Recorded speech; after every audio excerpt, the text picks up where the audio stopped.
Muli, Panginoon, Ikaw po ang aming itinataas, pinupuri, dinadakila sa oras pong ito. Ikaw, O Lord, ang Diyos na amin pong pinapasalamatan unang-una, Panginoon. For the past whole week, you've been with us, O God. Never mo kaming iniwan, never mo kaming pinabayaan. Ang bilis ng araw, yes, Lord, ang bilis ng araw. Pero we are excited every Friday, Panginoon, to meet you, to be with you, to be with brethren, to be with our family dito sa panambahang ito, Panginoon. Maraming salamat po, Panginoon. Napakabuti mo at sa oras mo ito, muli namin itinataas ang iyong banal na salita, Panginoon. That you have shared, Panginoon, that you have given upang po maibahagi sa araw na ito, Panginoon. Lord, prepare us to hear your word. Prepare me, prepare my heart, my thoughts, my motives. Prepare everything in me, Father, as I share your word. Thank you for giving me this opportunity once again, Lord. And thank you sa mga kapatid na naririto, nag-extend ng effort. They inilaan ang araw na to, Panginoon, para sa iyo. Ang mga narito man, nasa Zoom, nasa FB Live, even yung mga nasa kusina, Father. Thank you. Thank you, Panginoon. Napakabuti mo. Sa umagang ito, aming muling babaybayin ang pagiging isang pamilya. Ang isang miyembro ng isang pamilya. Panginoon, wherein sa isang pamilya, dadaan sa pagdidisiplina, dadaan sa pag-aayos, dadaan sa pagkokorek, dadaan, Panginoon, sa pagtatama. Hanggang sa ito'y maging maayos na isang buong pamilya. Maraming salamat po. Nang marami at sobra-sobra, Panginoon, sa iyo namin ibinabalik po ang lahat-lahat. Lord, I cannot do anything kung wala ka sa buhay ko, Panginoon. Sa iyo lang po ako nagtitiwala sa oras na to. Sa iyo lang po ako, ikaw lang po ang aking pinanghahawakan sa oras na to, Lord. Lead me, Father. Lead me, Holy Spirit. Maraming salamat po in Jesus' name. Amen and amen. Amen. Family of God. What is family? What is family? Nga ba? What is family? Siyempre, composed of tatay, father, mother, lolo, lola, anak, kapatid, tito, tita, di ba? Nandyan lahat, isang buong pamilya. Amen. So, sabi dito, family. A family is a group of two or more persons related by birth, marriage, or adoption who live together.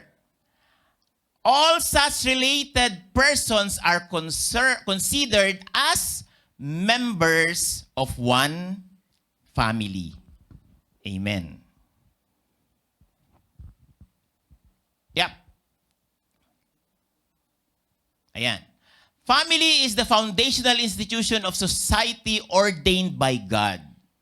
It is constituted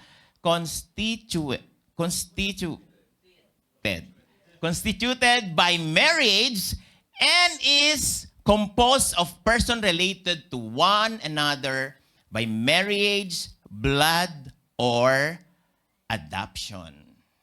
Makibasa po ako. Ephesians 2:17-19. He brought this good news of peace to you Gentiles who were far away from him, and peace to the Jews who were near. 18. Now all of us can come to the Father through the same Holy Spirit because of what Christ has done for us. 19. So now you Gentiles are no longer strangers and foreigners. Diba? You are citizens along with all of God's holy people. You are members of God's family. Amen. So, what is family nga ba? Nabanggit na kanina. Nabanggit na natin kanina. What comes to mind for you when you think about God's family? Ano pumapasok sa isipan natin pag sinabi natin God's family? For some, it's probably a place of pain. Dahil broken family, hiwalay ang parents, magkakahiwalay ang mga magkakapatid. Maaring ganon, di ba? Yung iba lumaki na walang tatay, walang nanay. Or both parents at lumaki na lang sa mga kamag-anak. Di ba? Maaring ganon. Di ba? So, meron naman po dito ay miyembro ng family pero hindi sila tunay na anak. Kasi adopted sila. Amen. Ang iba naman, maari buo nga sila, pero they are going through a lot of struggles like kahirapan, kawalan, o issue ng third party, ganyan. Di ba? Yung iba, maaring they are into deep sorrow dahil meron may na-diagnose na miyembro ng family. Yan. Pero meron din naman family na buo, masaya, at nakakayanan ang bawat dumadaang araw ng buhay nila.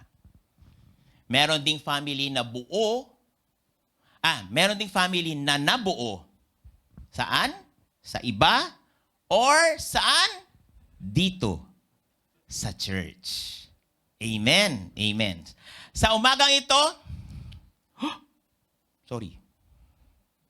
Tumalon. Sorry po. Dito na lang. Sa umagang ito po, ati po itutuloy ang naumpisahan po ng ating pastor, si Pijo. Last week, Pastor Julius, sige. Okay. Last week, all about spiritual growth. Di ba? Yung, ang tanong nga niya, tumanda ka na lang ba sa church o lumago ka nga ba sa church? Di ba? Sa inyong pananampalataya. Kung last week atin natutunan ang paglago o pagkakaroon ng spiritual growth as a person or individual, ngayon naman atin pong pag-aaralan ang paglago natin bilang isang pamilya. Bilang parte ng church family. Title ng message natin ngayong araw na to, We, the Church. Let's take a look at the meaning ng family. A family, yung sinambingan natin kanina, di ba? Nabagin natin kanina. Ngayon, titignan din natin ang biblical meaning. Which is, nabanggit na pala kanina, sorry. Family is foundational institution, society, ordained by God.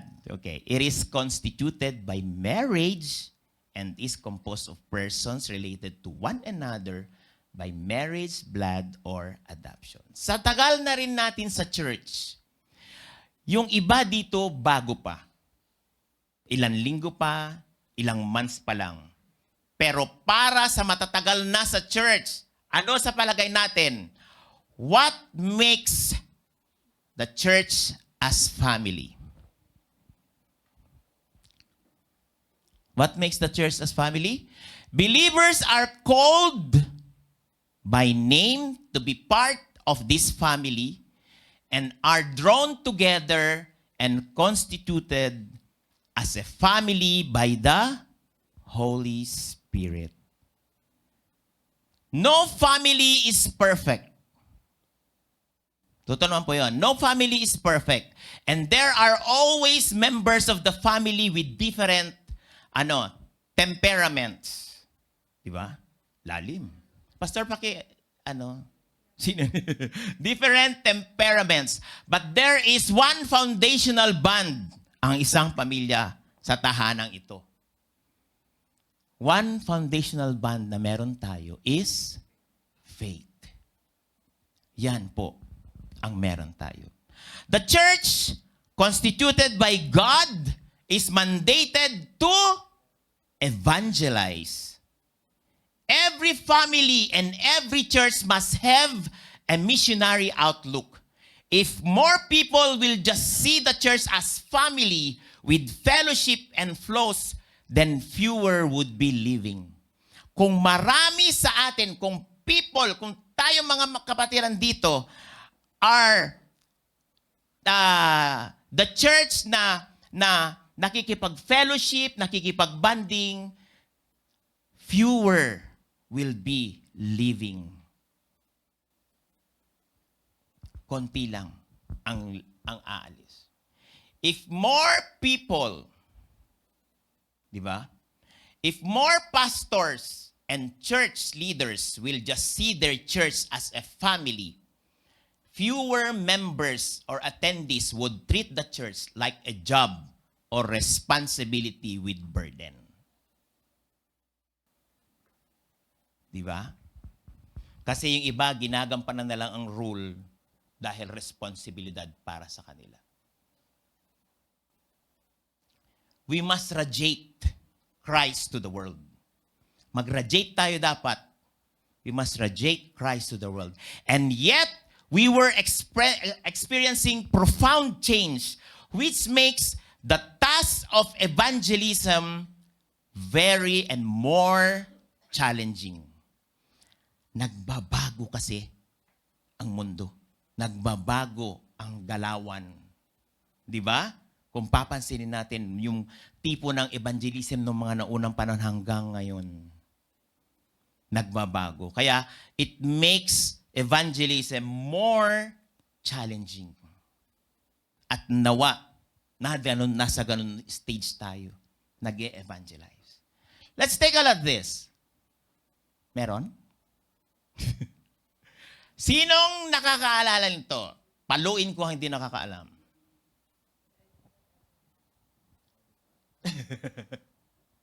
Okay, mayroong isa. Nako, isa pa lang yan ha. Leaders. Number 2.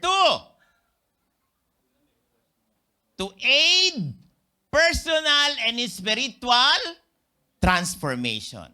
As church, we need to edify everyone. Yan yung sinasabi ni Pastor kaninang opening, yung welcoming niya. Pangalawa, to aid personal and spiritual transformation.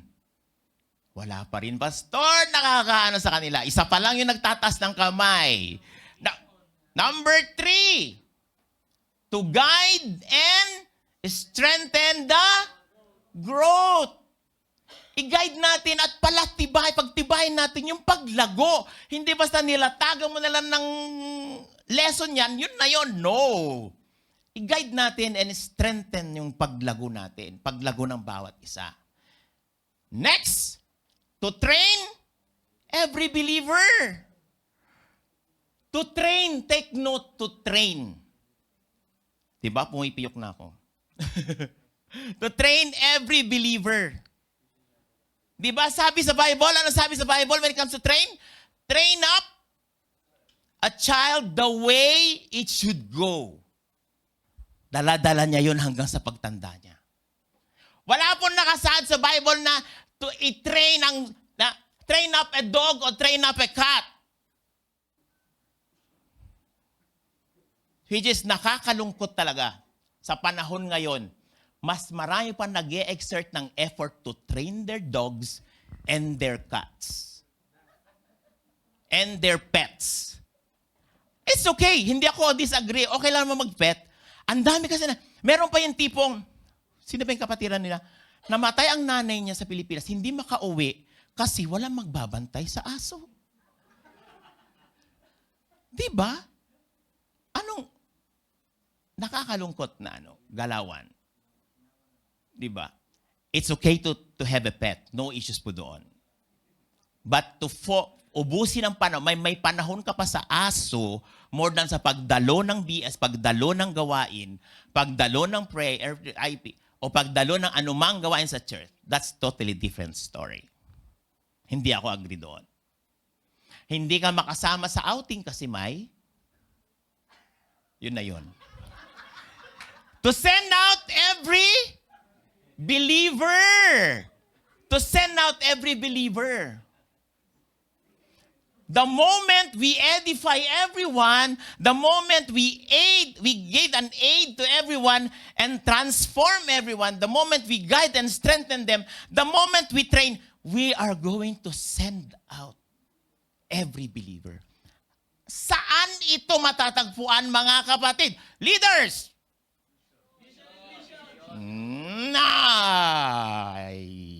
Mission. BNE Mission. Para po yan sa atin. It's our guide. Kaya tayo dumadalo dito. This is our guide. Mga kapatid. Hindi na natin babasahin, baka maubusan tayo ng oras. Pero yan po. Make sure paglaanan natin itong bagay na ito. Kasi ito po yung mag-guide sa atin. Bakit tayo nandito sa church? Yan po ay mission ng BNE. Every churches, they have their own mission. Pero since nandito tayo, itong pag-share natin, ala naman, di ba? Amen! So, how are we as church? Kumusta tayo ngayon as church? Growing spiritually. Sa iba. Sa kanya, growing. Ano yung iba? Drawing? How are we as church? Dapat tangay-tangay. Kung matagal, sabi nga ni pastor, kung matagal ka na sa church, tangay-tangay mo na dapat yung mission na yon. What is happening with us? Ano nga ba talaga nangyayari sa atin? Are we really involved sa church? Do we consider ourselves as part of this family? Are we still drawn together? Are we? Nagkakaisa pa ba tayo? Are we really together? Walang kanya-kanya? Walang grupo-grupo? Walang whatever na ano ha? We need to be drawn together. Hindi tayo nandito para magkanya-kanya lamang po. We are here to be together. Amen po? Amen. John 10:10. Sandali na drive po. Pasensya na po. Galing ko pang gabi. Kaya na drive. Puyat po, pasensya na. John 10:10. The thief comes only to steal and kill and destroy. Ang ganda ng sinabi ng pangalawa eh. I have come that they may have life and have it to the full. Pero may warning sa una. Bago dadaan ka sa warning. Which is happening sa church. I'm not just pertaining dito ibang churches din. Nangyayari ito. The thief comes to steal, to kill, and destroy. Yan ang aim ng kaaway para masira ang church. Nangyayari ang pagkakanya-kanya, nangyayari ang mga ganitong bagay, issues nag-a-arise, dahil yan ang gusto ng kaaway, ang masira ang church. Yan naman ang mission niya and goal niya. Di ba? So, meron tayong nanda dito. Kung last time meron tayong C4, meron tayong 3C. Tatlong C na nagnanakaw, pumapatay at sumisira sa ating church. And I'm hoping each one of us here hindi parte dito. Pero kung kasama tayo dito sa tatlong C na to, kapatid, makinig ka. Nasaan ka man ngayon o nandito ka man, pakinggan natin ito. 3 C's that steal, kill, and destroy our church or our family. Actually, hindi lang sa church, maging sa pamilya natin. Personal. Number 1, complaining. Sino dito ang madalas mag-complain bukod sa akin? Sino dito ang madalas mag-complain? Hoy, sige. Real talk, sino dito hindi nag-complain? Ni isa? La. Regular service man yan, o anniversary, o BS, o ano, sige. Magsalita dito ang walang complain. Okay? Number 1, complaining. Nakita natin sa nabasa natin. Have come, ang kaaway, they have, ang aim ng Lord ay magkaroon tayo ng buhay. Buhay na punong-puno. Have it to the full. I have come to have, for them to have life and have it to the full. Ang sarap nun. Have it to the full. Pero bago yan, yan yung warning. There's a thief. There's a thief. Magnanakaw na papatayin, sisirain ang buhay mo at buhay ng church. Ang buhay na meron sa family, ang buhay na meron dito sa ating panambahan. Ano po ang sabi? To steal, to kill, and destroy.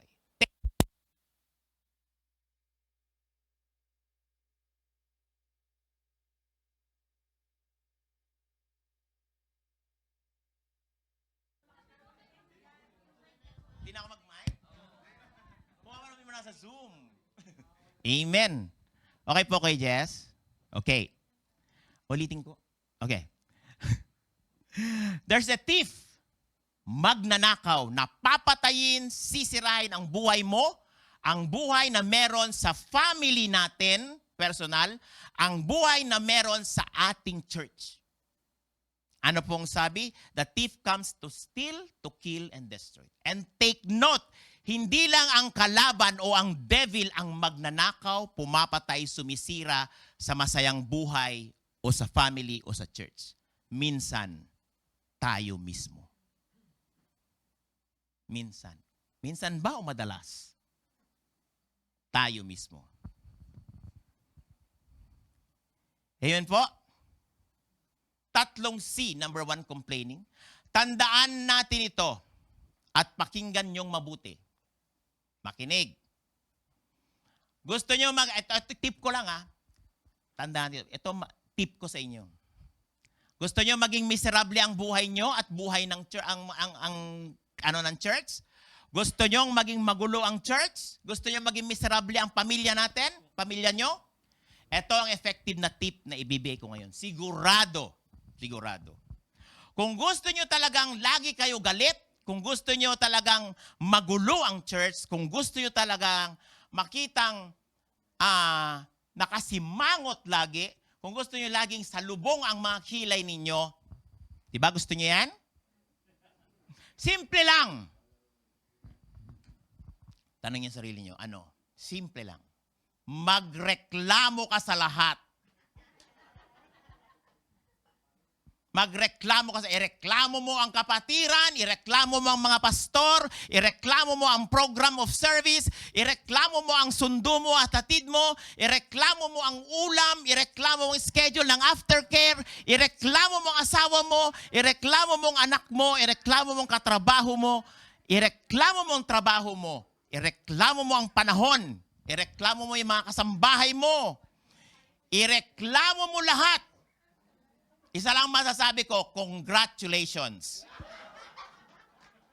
Nanakaw na ang saya at kaayusan sa panambahan at maging sa inyong tahanan. Napatay ang joy at ang gratefulness. Diba? To steal, nanakaw. Nasira ang samahan, nasira ang fellowship, nasira ang bonding. Naging miserable ang araw mo. Let us be reminded. Sabi sa Psalms, ito muna pala, sorry. Philippians 2, verses 14 to 15. Do all things without complaining and disputing, that you may become blameless and harmless, children of God without fault in the midst of a crooked and perverse generation, among whom you shine as lights in the world. Do all things without. Biblical na yan. Hindi lang sinabi ko, hindi lang sinabi ng mga pastor o whatever. Philippians. Nasa Bible. Nasaan ang Philippians? Saan matatagpuan? Klino? Pang ilang Bible? Philippians, nasa New Testament. Buksan ninyo. Do all things without complaining. Nakuha pa natin. Let us be reminded. Ito sinasabi kanina. Psalm 34:8. Taste and see that the Lord is good. The Lord is good. Walang duda po yan. Ang dami pong pwedeng ipagpasalamat, pero yung taong mareklamo, ang tinitignan niya ay yung wala. Ang tinitignan niya ay yung negatibo. Ang tinitignan niya yung kulang. Samantalang ang daming biyaya na nangyayari, ang daming biyaya na pinagkakaloob sa atin ng Panginoon araw-araw. Di ba? Kaya yung taong mareklamo, unahin ang mali, o unahin ang reklamo, ay siya naman unahin ang mali. Sabihin niya, ang linyahan niya, siya na naman ang worship lead. Siya na naman ang nagturo. Ako na naman ang aftercare. Lagi na lang, every week na lang. Ako lang naman ang nag-aayos dito sa church. Wala namang iba na tumutulong. Diba? Sa totoo lang, parami ng parami ang reklamador sa mga churches. Ang ending, ang nangyayari sa kakareklamo, ito ay nag-uumpisa na papunta na sa marites. Kasi yung reklamo nila, imbes na iparting sa tamang tao, kung kani-kanino ipinapakalat ang reklamo. Mali po ba ako? Tayo ngayon ay nagiging entitled generation. Sa church man o sa labas ng church. Ang mali kasi, bago nating tinuro ang sumunod ang generation ngayon, mas pinatulan natin yung mga reklamo nila. Na dapat sana na-train muna sa pagsunod bago natin pinakinggan o ang mga reklamo nila. Ano po ba ang antidote ng reklamo o complaint? Ano? Anong antidote? Hay, sige po. Pasasalamat. Sabi nga sa Psalm 4:38, di ba? Taste and see that the Lord is good. Blessed is the one who takes refuge in Him. Napakaraming biyaya dapat ipagpasalamat. Saan madalas ito po. Number 2. Saan madalas galing ang complaining? Comparing. Yan ang pangalawang C. Itanong nyo, sino dito ang mga mahilig mag-compare? Kaya ka nagko-complain kasi kinukumpara natin. Sabi sa Galatians 6:4, pay careful attention to your own work. To your own work. For then you will get satisfaction for a job well done and you won't need to compare yourself to anyone else. Kung minsan mas maganda pa yung trabaho mo, maganda pa yung trabaho mo na lang intindihin mo. Yung ministry mo na lang, yung naka-assign sa iyo, yung task sa iyo, yun na lang ang tutukan mong ayusin mo. Huwag mo nang pakialaman yung mga naka-assign sa iba. Not unless they need your help. O nagawa mo na ng maayos o tama. Yung ministry mo, intindihin mo. Yung buhay mo, intindihin mo. Yung pamilya mo, intindihin mo. Kaysa tingin ka ng tingin sa iba. Sabi sa ibang bahagi ng Bible, yan po. Kaya na lang pagbasa niyan sa ano. Sabi sa ibang bahagi ng Bible, pag nag-compare ka, it's either mas yayabang ka o mas manliliit ka. Pag nag-compare ka. Bakit? Kasi palagi mo nakikita na mas mataas ka. Makikita mo din minsan sa sarili mo, mas mababa ka. Diba? Pag kinumpare mo naman dun sa mas mataas siya, or mas mataas sa'yo, or mas nagagamit siya sa church o sa ministry, kaysa, tapos sasabihin mo lang sa sarili mo, kawawa naman ako. Buti pa sila. Sila na-promote. Sila may kotse. Siya na lang lagi ang nag-worship lead. Siya na lang lagi nasa pulpit. Siya na lang lagi nagagamit. Ako hanggang gate lang. Ako hanggang kusina na lang. Ako hanggang attendance na lang. Kaya maganda po, maganda po yung nabahagi ni Kuya Lester last Tuesday. Hindi ako nag-share nun to kasi parte. Yun. Again, please don't take this negatively po. At hindi naman po masama. Pero yung sana all na tinanong ni Kuya Lester sa mga nag-BS, buti pa sila. Di ba? Kasi di ba minsan kasi, di ba may nag-post, kanyari, nasa Jubel sila. Ay, anong comment? Sana all. Buti pa sila. Di ba? May nag-post, nasa coffee shop, nagkakasiyahan sa dami nila. Anong comment? Sana all. Buti pa sila. Ano na po ang nangyari? Hindi naman po masama ang word na sana all eh. Pero ano na po ang nangyari sa congratulations? Ano na po ang nangyari sa I'm happy for you? Ano na nangyari sa have fun po? Nakita mo nasa ibang lugar nag-enjoy. Have fun mga kapatid. Hindi yung sana all. Buti pa sila. Di ba? Di ba? Ano ang meaning ng sana all? Kaya di ako nagsalita nung si Kuya Lester Kaya, bakit siya meron, ako wala? Sana ako din. Di ba? Bakit kayo nagjubel, nagkubar, nag-alula, nag-jeda? Dapat ako din. Yang sana all na yan, imbes na maging good vibes, nagiging comparing ang ending.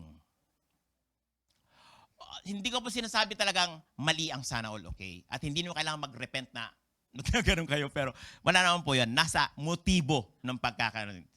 Tinitignan lang po natin yung underlining statement po ng salitang sana all. Yung kakasana all mo, kinumpera mo, sa kakakumpera mo, nagiging malungkot ka na. Ang hirap pa niyan, meron ka na. Narating mo na ang Jubel, narating mo na ang Kubar, narating mo na ang mga lugar na yan. Meron ka at meron ka naman. Ang totoo po, comparing is rooted in envy. Comparing is rooted in envy. If we keep on comparing ourselves to others, if we keep on comparing our works to others, if we keep comparing our ministry to others, if we keep comparing our talents to others, we will feel inferior. Inferiority complex ang iiral, for sure.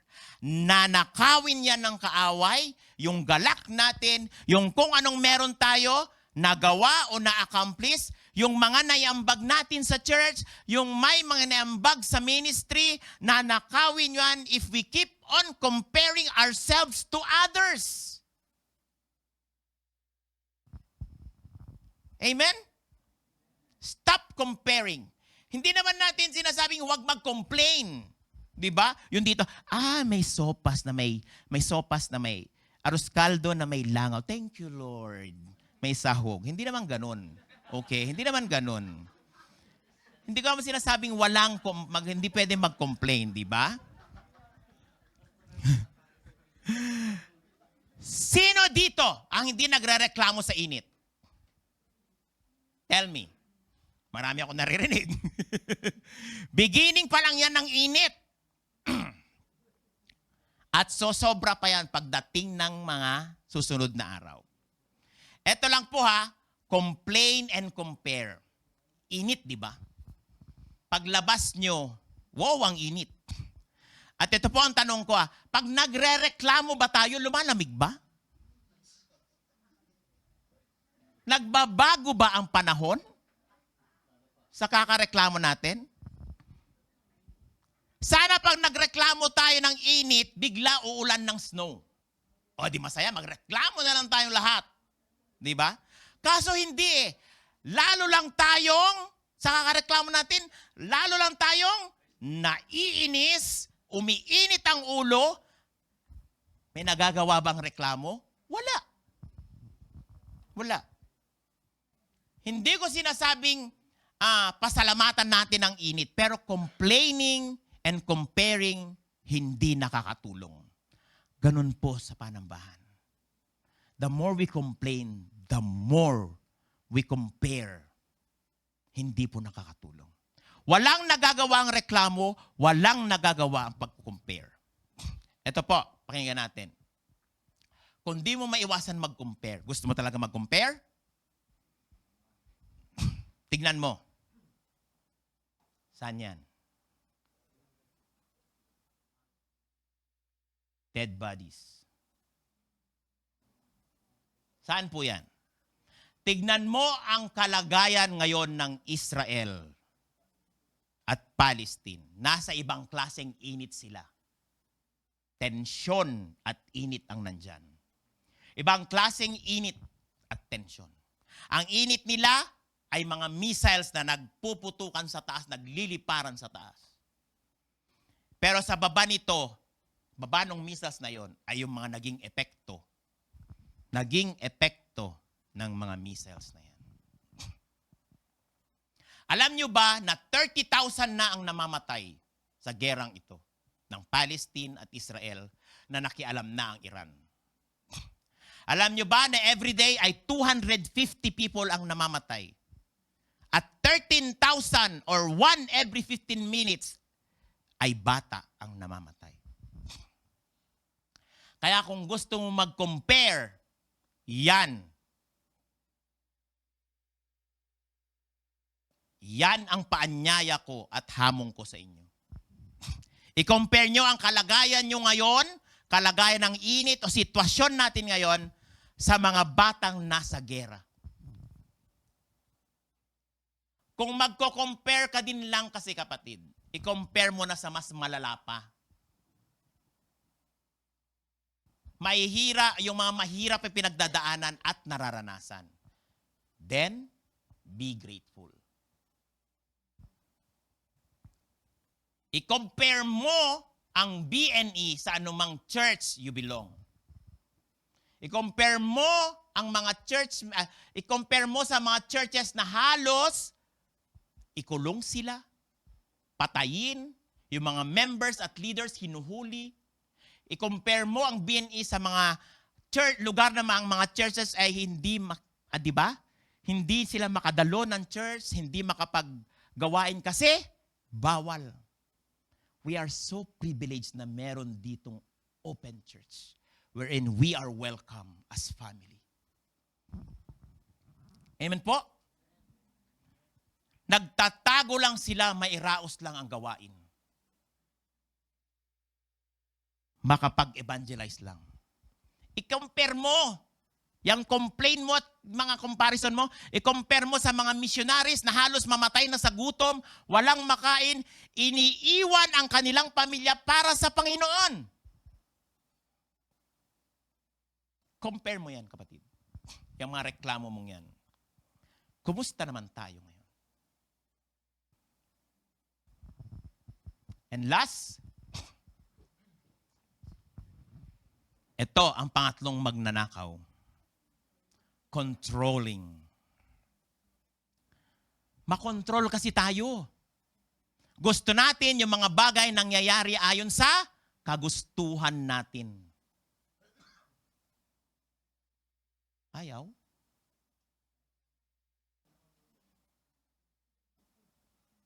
Di ba? Ganyan ba tayo? At pag hindi nangyari ayon sa ating kagustuhan, ninanakaw na ang ating galak at saya.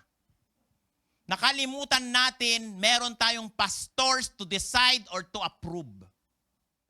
Pinapangunahan na natin.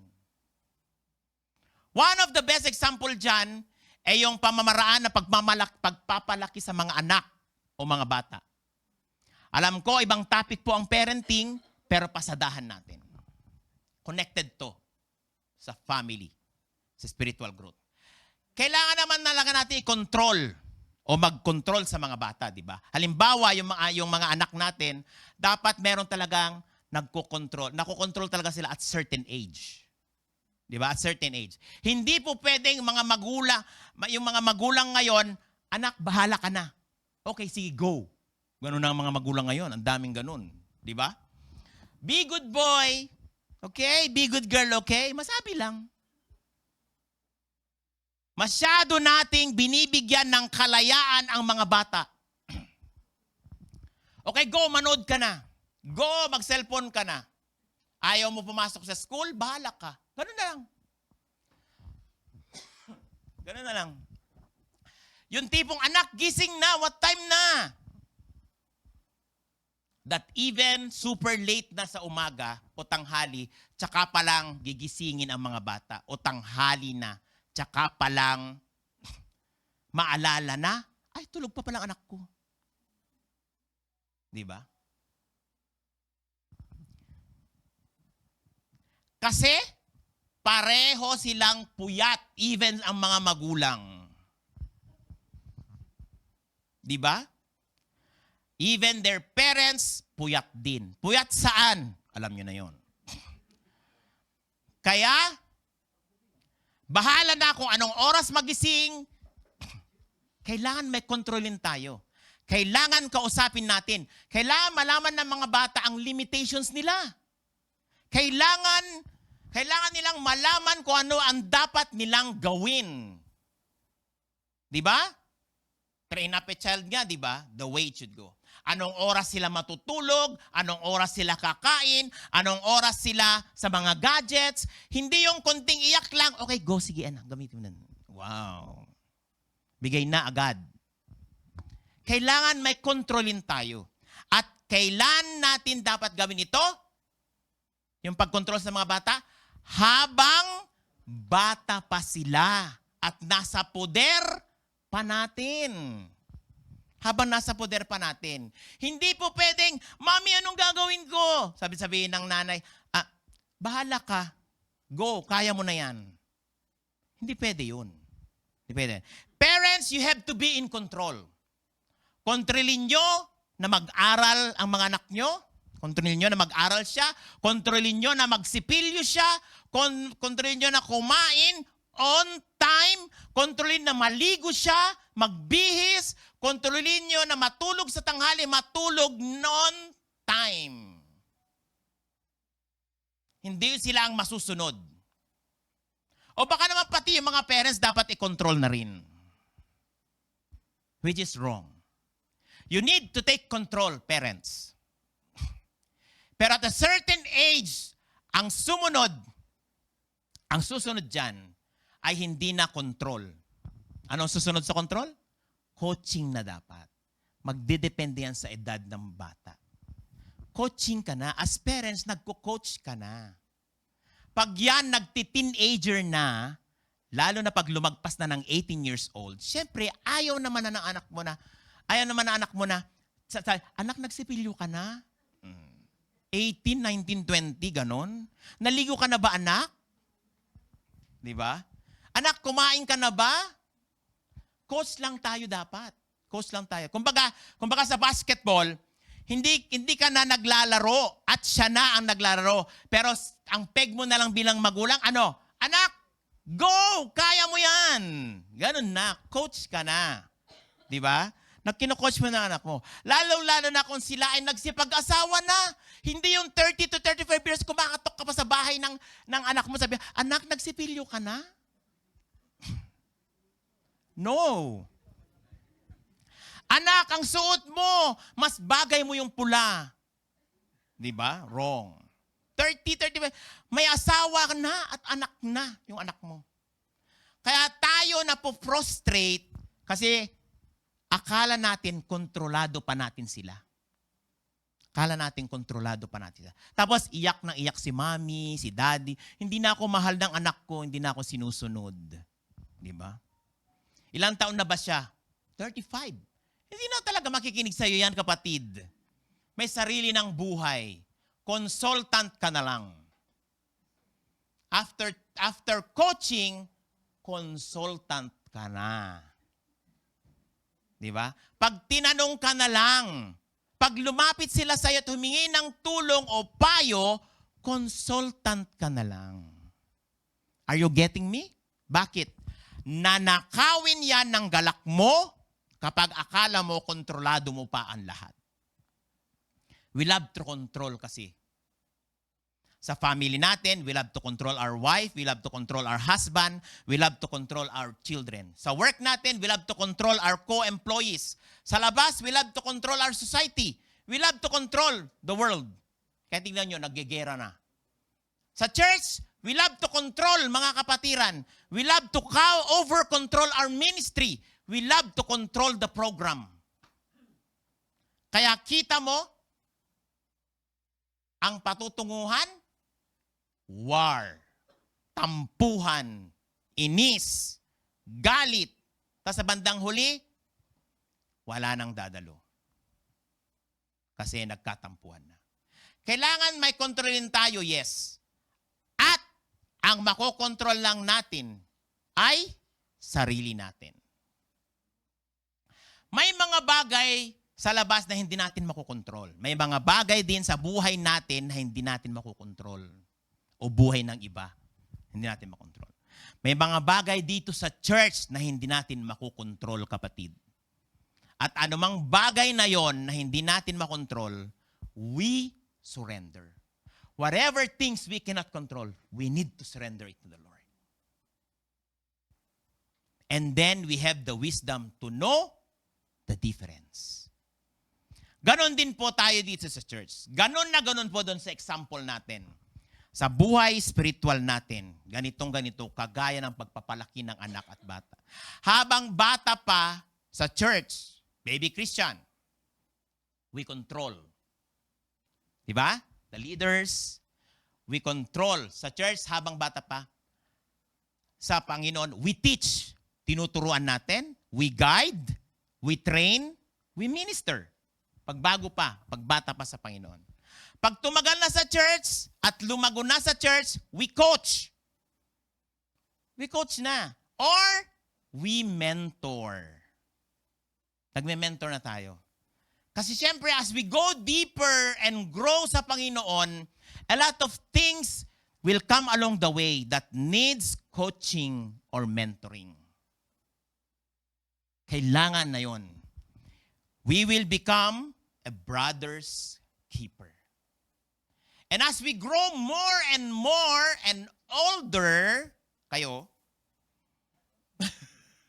and older, sa pananampalataya, hindi edad. We grow more and older sa pananampalataya natin sa Panginoon, galing tayo sa coaching o mentoring, we will now then provide consultant na rin tayo. Or, nasa stage na tayo ng fathering. From control to coaching or mentoring, from mentoring to fathering. Tignan nyo. Kung ganun kayo sa anak nyo, definitely mangyayari yon sa panambahan. 9 minutes na lang daw. Okay. Ganda, di ba? From mentoring to fathering. Sana wala na tayo sa stage ng baby Christian. Buhay na lubos, ganap at masagana. Paano nga ba? Paano nga ba? 1 Peter. Ito pala yung ano niya. Sorry. Nung controlling. 1 Peter 5:3, do not lord it over the people, assigned to your care, but lead them by your own good example. Do not lord it over. Huwag kang maging Diyos over sa taong naka-assign sa'yo. Amen? Church, as we go further sa ating pinag-aaralan this month, spiritual discipline and spiritual growth. These 3 C's na napag-usapan natin,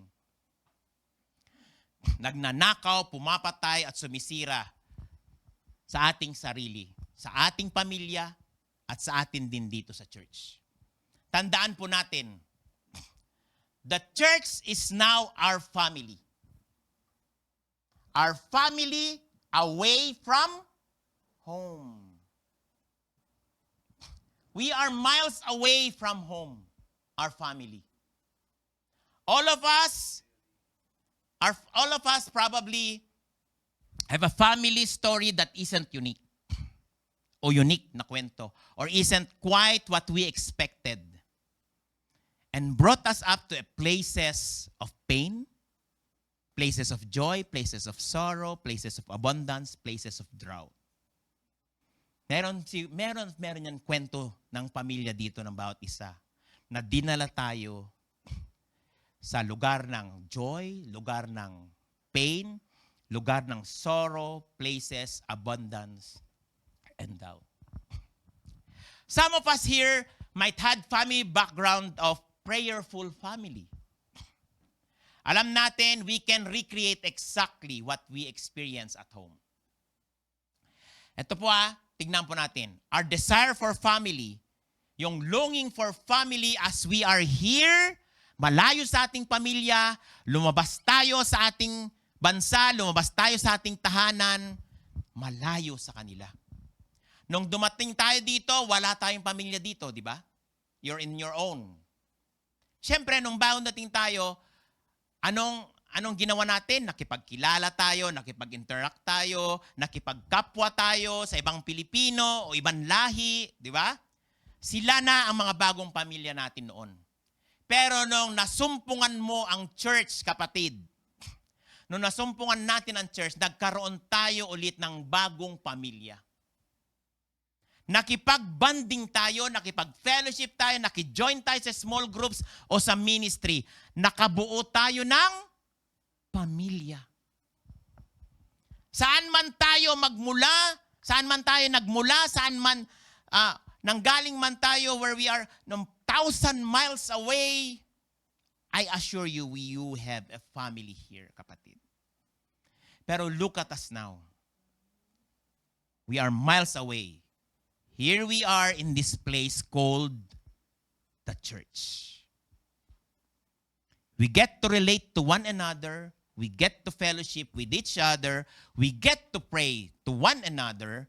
We get to travel together. We get to eat together.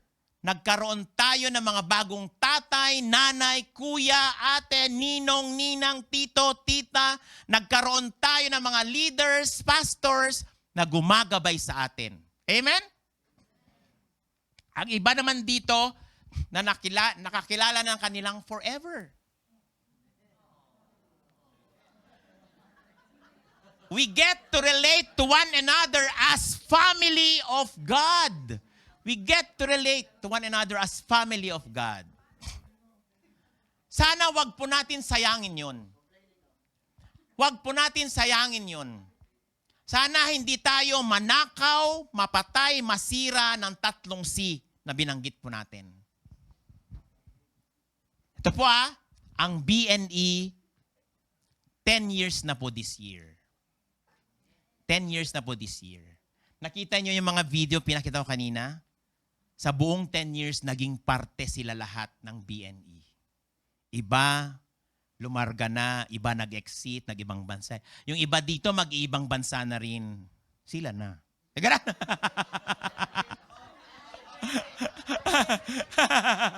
Sila na. Teka. Okay. Pero we are happy for them. Di ba? Ang BNE, 10 years na po this year. May mga kapatid na nag-umpisa sa church na ito. Sa loob ng 10 years na yan, may mga umalis na, lumipat ng ibang church. May mga nanatili hanggang ngayon. May mga kapatid na rin na wala tayong kontrol at pumanaw na. Diba? May mga kapatid din na ng ibang bansa na. May mga kapatid na umuwi na ng Pinas. May mga kapatid tayong bago. Diba? May mga kapatid na hindi na dumadalo o nakakadalo. May mga kapatid na dumadaan sa problema. May mga kapatid na dumadaan sa matinding sakit at karamdaman. May mga kapatid na nagtagumpay, may mga kapatid na nagsiasawa dito. May mga kapatid na nakakainis, nakakagalit, di ba? May mga kapatid na nakatampuhan na natin. Di ba? May mga kapatid, higit sa lahat, may mga kapatid na minahal natin. Amen po? Marami na pinagdaanan ng BNE o ang church na ito sa loob ng 10 years. Naniniwala po ako, mga kapatid, naging isang pamilya tayo dito sa BNE. Marami man tayong pinagdaanan, magkakaiba man tayo ng pinanggalingang church, magkakaiba man tayo ng opinyon, pananaw, tayo ay isang pamilya. One day, you will cross to along the way, makakross yung isang tao, sasabihin sa'yo, kumusta na ang BNE? Taas noo po nating maibabagi, naging parte ako ng pamilya ng BNE. Yan ang masasabi mo. Kumusta ang BNE? Growing, rising, getting stronger, getting bigger. Praise God. We're getting stronger and getting bigger. Yes, ilang beses nang napaalis ang BNE. Ilang beses nang lumipat. Ilang beses nang binagyo. Ilang beses na tinira. Ilang beses nang inalog ang BNE. Pero nananatili ang BNE. Look where us now. Nasaan tayo ngayon? Kasi ang BNE ay hindi nag-iisa. Hindi po nag-iisa ang BNE, kundi isang buong pamilya. At kasama natin ang Diyos. Amen po? Amen. Being part of the family of God, hindi lang po nakakulong sa bulwagang ito. 46 seconds. Ang challenge ko sa bawat isa sa atin dito ngayon, patapos na, don't worry. Ang challenge ko sa bawat isa sa atin dito ngayon ay, is it important for you to find a family in this building? At sa bawat ministry where you belong o sa Bible study group na dinadaluhan mo? Is it important? Of course. Kasi at some point, darating ang panahon, tayo naman ang lalarga at mga bago naman ang magte-take over. Bawat isa sa atin ay aalis sa lugaring ito, aalis sa bansang ito tulad ng iba. But here within the family of God, dito sa panambahang ito, we can find people like Pastor Mike, Pastor Julius, Pastora Gina, yung mga ate natin, Ate Nora, Ate Sally, di ba? Kuya Rod, everyone. Lahat tayo naririto ngayon. We can find a father in them. We can find a mother in them. We can find a brother and sister with them. Yung alam mong gagabayan ka at sasamahan tayo sa ating pananampalataya at sa ating paglago. Amen po? Kasi, ako ito.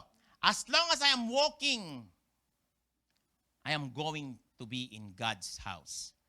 Serving in His church and His ministry. Kahit maraming may ayaw sa akin o galit sa akin.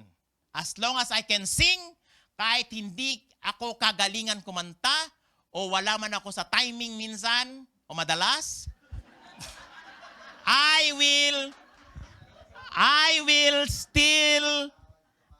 still be here worshiping our God. Walang makakapigil. As long as I can talk, kahit sabi nilang maingay ako, I will continue to share the word and the goodness of our God. I will always be here in the church with my family. Kasi sabi sa Joshua 24:15. Ano sabi sa Joshua 24:15? As for me and my house, we will serve the Lord. Whether you are father, mother, you're a brother or sister, we're part of family of God. We're part of family of God. Maputi ka man o maitim. Mataba ka man o payat. Bata o matanda. Anong lahi ka man, we are the family of God. Amen po? So the question here is for you. Are you a part of this family? Is this the place you've just been gathering? Or is this the place that you've been assembled?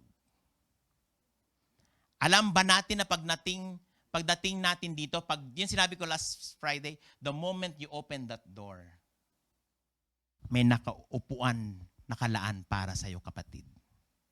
That means you are welcome in this family. Amen po? Amen. Hindi mo kailangan magtanong, bilong ba ako dito? Hindi na. Kahit time's up ako, konti na lang. Diba? We are family here. Conclusion. Papunta na tayo doon. Mas kaunti na lang po, please. We are family here. Colors and stains disappear. There is no doubt you belong. This is the family of God. Amen? No matter who you are, when you walk through that door, here you're no orphan anymore, but brothers and sisters by blood. This is the family of God. There are people here you can be with. Here we have fathers, mothers, brothers, sisters for you to interact and connect with. Pero hindi lang sila, kundi ikaw mismo can be there for someone who needed a family. Ikaw mismo can be there for someone who needed a family. The best thing we could do instead of complaining, comparing, and controlling is to say, thank you. Gratefulness. A simple thank you can give a smile on their faces at kayang pawiin ang pagod at maibalik ang lakas na nawala sa bawat isa. Yung maalala, especially yung maalala man lang natin mga special moments ng bawat isa dito, lalo na mga pastors natin. A simple happy birthday. Diba? A simple congratulations. A simple happy anniversary. Diba? A simple happy Father's Day. At ang kasunod, ang mayroon sa May 15, a simple happy Mother's Day. That simple thing can bring a smile on each and every faces, can bring a smile in their hearts. Conclusion, ayan. Conclusion na yan. Okay. Alam ko, hinihintay nyo itong lahat. Lalo na dun. Nagtataka lang ako, bakit sa tinawag conclusion, Pastor Mike? Ikaw tanungin ko. Pwede namang the end na lang, closing, okay, wrap up, or to sum it up, di ba? Tsaka pareho lang ba sila ng opinion, Pastor? Hindi. Hindi. Anong pagkakaiba nila? Ah? Oo. Opo. Conclusion. Amen! Bakit mo binanggit? Inunahan mo ako. Pagkakaiba ng conclusion sa opinion, pag conclusion, sarado. Hindi ka kung opinion yun, makapasok ka. Ang galing. Conclusion pa natin, let us pray that God grants us the serenity to accept the things we cannot change, courage to change the things we can, and wisdom to know the difference. God bless each and every family. God bless this family. God bless bahay ni Emmanuel. To God be the glory. Amen. We the church, we are family.